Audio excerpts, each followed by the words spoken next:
सुब्बैया रंग बिरंगी मुर्गियों को एक तरफ एक टोकरी और दूसरी तरफ एक और टोकरी में रखता था। उन मुर्गियों को सारा गांव घुमाकर उन सबको बेचकर पैसे लेकर वो खुशी खुशी घर लौटता है। सुनो करके उसकी पत्नी सुब्बम्मा को पुकारता है सुब्बैया। हाँ जी, आप आ गए, सारे मुर्गियों को बेच दिया आपने, ऐसे कहती है सुब्बम्मा। अरे हाँ हाँ, दुगने दाम को बेच दिया मैंने, ऐसे खुशी में कहता है सुब्बैया। हाँ हाँ, उस मुर्गी को अंडे देने के लिए 2 महीने इंतजार करना पड़ेगा अब। हाँ, बात तो सही है। उन सब मुर्गियों में से एक गुलाब रंग की मुर्गी को अपने हाथ में लेकर, हाँ, ये मुर्गी तो हर 2 महीनों में एक बार ही अंडे देता है। काश ये साल भर हर महीने ऐसे अंडे देता, हम इससे बहुत ज्यादा पैसे कमा लेते। ये कहकर उस मुर्गी को वही जमीन पे छोड़ देता है सुब्बैया।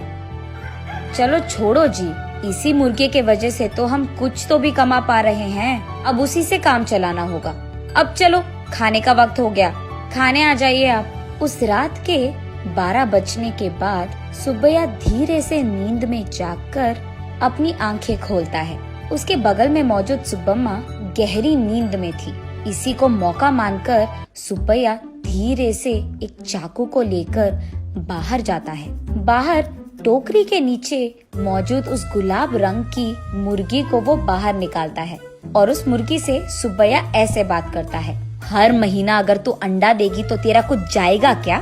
या फिर तुझे इस बात की घमंड है कि तू एक ही है जो रंग बिरंगे अंडे देती है? आज मैं तेरा घमंड उतार दूंगा। तो क्या कि तुम हर महीना अंडे नहीं देती हो, सारे अंडे तो तुम्हारे ही पेट में है ना। उन सारे अंडों को एक ही साथ बाहर निकालकर मैं उन सबको एक ही बार में बहुत ज्यादा पैसे के लिए बेच दूंगा, देख लेना।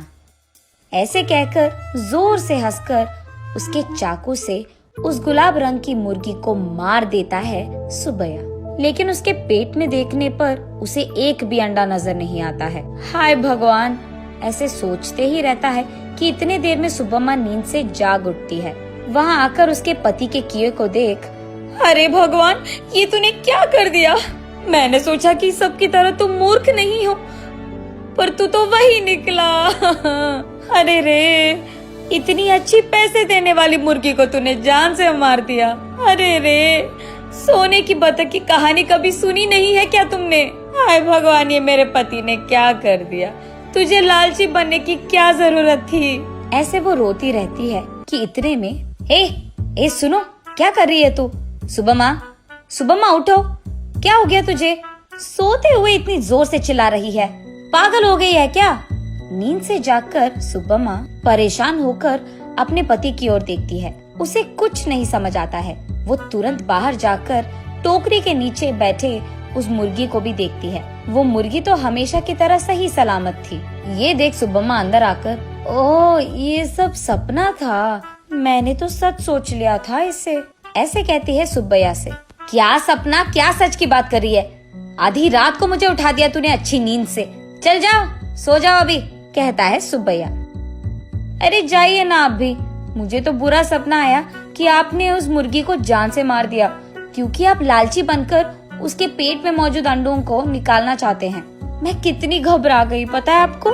मुझे क्या पता था कि वो सपना है, मैंने तो आपको बहुत डांट लिया, ऐसे कहती है। हाँ हाँ, ठीक है।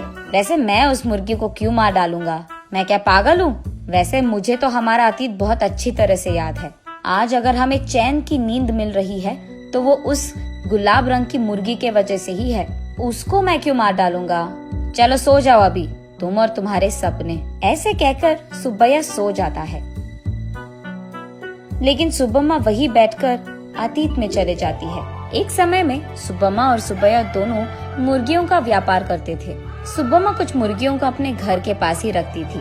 उनको खाना देना, उनके अंडों को इकट्ठा करना और उन अंडों को अगल बगल वालों में बेच देना, बड़े हुए मुर्गियों को बिकाव के लिए रख देना और उन मुर्गियों को सुब्बैया का इधर उधर जाकर बेच देना, यही होता था। लेकिन मुर्गियां हर रोज नहीं बिकती थी, कभी कभार तो 10-15 दिनों में एक ही मुर्गी बिकता था।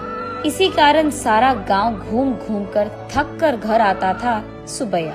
कभी कभार तो उन मुर्गियों को दाना डालने के लिए भी सुब्बैया और सुब्बम्मा के पास पैसे नहीं थे।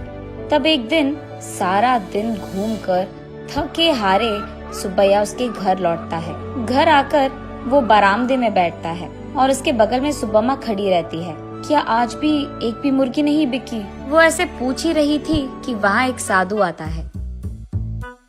माता, खाने के लिए कुछ दे दो, ऐसे पूछता है।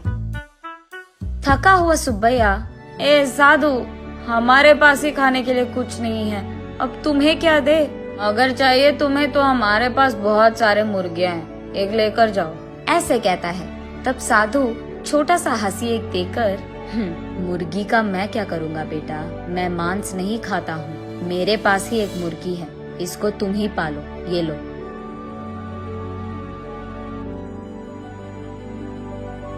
ये कहकर उनके हाथ में मौजूद एक गुलाब रंग की मुर्गी को उसके हाथ में देता है। मुड़कर देखने से पहले ही वो साधु वहाँ से गायब हो जाता है। सुब्बैया तब उस गुलाब रंग की मुर्गी को देख, इस तरह की मुर्गियाँ भी मौजूद है क्या? अगर इसी रंग के मुर्गियाँ हमारे पास होंगे तो हम उन्हें दुगने दाम में बेच पाएंगे, ऐसे कहता है सुब्बम्मा को देखते हुए। हाँ चलो ठीक है, अब हमें इस प्रकार के मुर्गी कहाँ मिलेगा? वो साधु मांसाहारी नहीं था इसीलिए दिया उसने, वरना इस रंग की मुर्गी हमारे पास कहाँ से आता? ये कहकर उस मुर्गी को वही एक टोकरी में डालकर वहाँ से चले जाते हैं। अगले दिन देखने पर वो मुर्गी अंडे देता है। ये देख वो दोनों उन सारे अंडों को एक जगह इकट्ठा करके रखते हैं।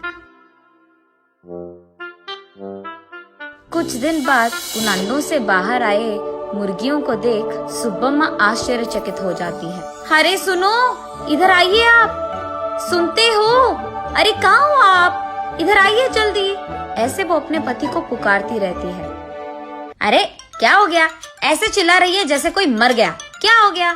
उसके ऐसे कहने पर सुब्बम्मा उसे रंग बिरंगी अंडों को दिखाकर ऐसे कहती है, अरे देखिए ना, उस साधु ने जो मुर्गी हमको दिया है उसके अंडों से रंग बिरंगी मुर्गियाँ आई है। ये कहकर सुब्बम्मा उन मुर्गियों को सुब्बैया को दिखाती है। चलो अच्छा ही हुआ, भगवान की कृपा हो या साधु की, हमारे लिए तो ये भला ही है। चलो हमारी मुश्किलें तो खत्म हो गई। आज ही मैं इन सारे मुर्गियों को बाजार में दुगने दाम पर बेचकर उन पैसों के साथ घर लौटूंगा। सुब्बैया जो रंग बिरंगे मुर्गियों को लाता है, वहाँ के गांव वाले कभी नहीं देखे थे।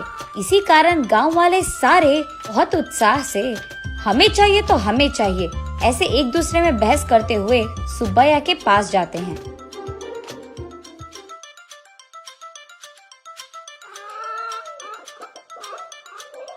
ऐसे वो मुर्गी एक महीने में सारे दिन अंडे देकर, फिर 2 महीने बिना अंडों के, फिर उसके बाद एक और महीना सारे दिन अंडे देते हुए रहती थी। अब उन्हीं महीनों में सुब्बैया भी अंडों को जमा करके उन्हें बाजार में बेचता था। ऐसे ही कुछ ही दिनों में पति पत्नी दोनों कमाए हुए पैसों के कारण चैन की नींद सोने लगते हैं। सुब्बम्मा वापस होश में आकर, ओह अब याद आया, सुबह मैं सोच रही थी कि ये मुर्गी साल भर अंडे क्यों नहीं देती है, शायद उसी कारण ऐसा बुरा सपना आया मुझे।